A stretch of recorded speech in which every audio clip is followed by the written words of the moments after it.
This is Mark Bell from SuperTraining Gym. SuperTraining Gym, the strongest gym in the West. And we have a Flashback Friday for you today, or a Throwback Thursday, whatever way you want to call it.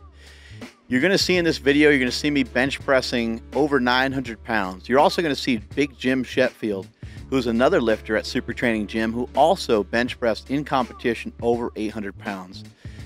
My best competition bench press in multi-ply gear is an 854-pound bench. I also did an 832-pound bench in single ply, and I also did a 578-pound bench at a body weight of 275 raw. But in addition to that, SuperTraining Gym had some really strong lifters.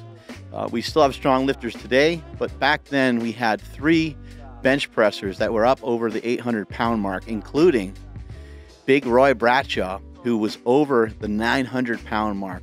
Big Roy bench pressed 903 pounds faster than you can blink your eye. He was a really explosive lifter, and those were some really fun times at SuperTraining Gym. So let's go back to the videotape and let's check out what was going on back in the day at SuperTraining Gym.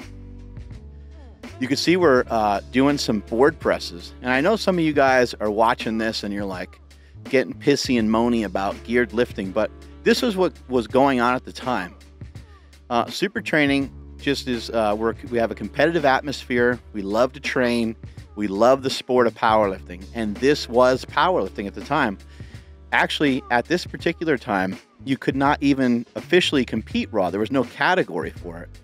And so because of that, a lot of people wanted to be competitive and they wanted to be able to rival whoever they're going to compete against. And so therefore, one guy would wear a squat suit, and so would the other. One guy would wear a bench shirt, and so would the other. And so on down the line. And powerlifting and bodybuilding have created these kind of weird environments that aren't like any others. See this crazy haphazard benching there by our boy Austin Baumgarten, being spotted by Mr. Robot Pants with a spot on the side there by David Baffis. A lot of some original members from SuperTraining Gym.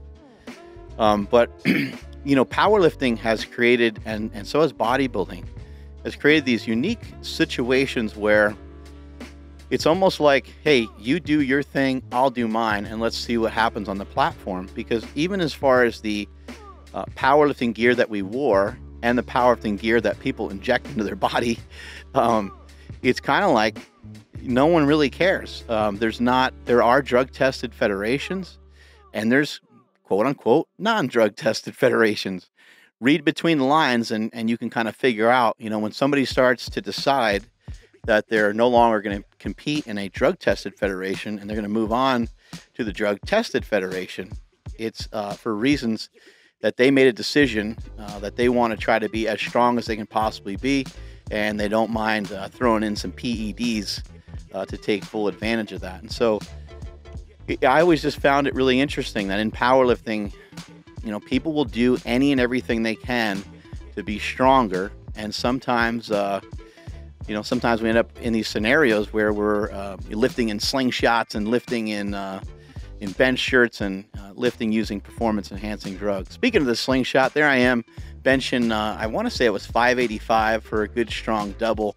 Got my boy Treston Scholl here on the bench press. You can see Kara Weston used to appear in a lot of these videos back in the day. I believe Treston Scholl is running for city council here in Sacramento, so that's interesting. This is Big Jim Shetfield banging out those heavy benches, and he was somebody that kept me in check and somebody I was able to compete against when I was lifting these big weights. Got my boy Big Bird with the lift off there. Some of you SuperTraining fans from yesteryear probably remember Big Bird. I think Big Bird in competition has squatted over 700 pounds. Very strong athletes. Treston Scholl himself has squatted over 1,000 pounds. He's deadlifted over 800 pounds. Had some very strong athletes at this time at SuperTraining Gym. And here you can start to see I'm starting to really load it up. I know on this day I finished with a 900-pound bench. We have, I think that's, I want to say Damon or Ryan Spencer maybe, with the holding the boards there. And I think this actually might be 900. It's kind of hard to tell with all those weights that are on there. But on a weekly basis, I was benching 800, 900 pounds And I was also squatting 800, 900, or 1,000 pounds. They're very stressful times when I was handling those big boy weights like that. And, you know, a lot of this took its toll on me. So when people watch me lift now and they'll say, have you gotten hurt? Did you hurt your shoulder? Like, what's wrong? How come you're only deadlifting 405 for 10 reps or something like that? Hey, man, you know, try to be a professional wrestler for 5 years and wrestle at the level that I did when I went to Ohio Valley Wrestling, which is kind of the breeding ground for the WWE wrestlers you see on TV today. I had a long football career as well, which didn't really turn into anything. I wasn't a pro football player or anything, but I played football for a very long time. And I also played powerlifter for a very long time. And I'm still here to tell the story. And I'm still able to train. I'm still able to train heavy, and I still have a lot of fun with it. But sometimes I'm just not capable of lifting some of the weights that I used to lift because this body has taken a severe pounding. And so here we go, we're benching off the boards. And the reason why we bench off the boards is because the bench shirts are tight.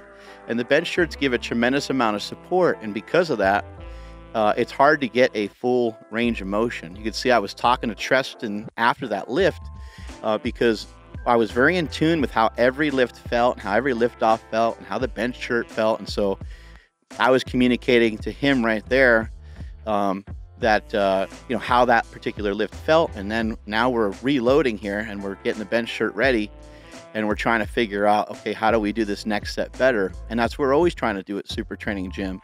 At SuperTraining, it's very rare that you do even just one rep or one set that goes uncoached.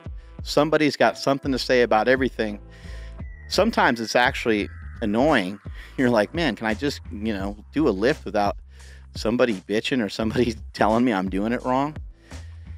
And so the weights just kept getting loaded up and loaded up. And these workouts would take hours. As you can imagine, you know, if you are strong enough to bench press like 315 pounds, well, you got to warm up with the bar, and there's a lot of weights you got to take to warm up.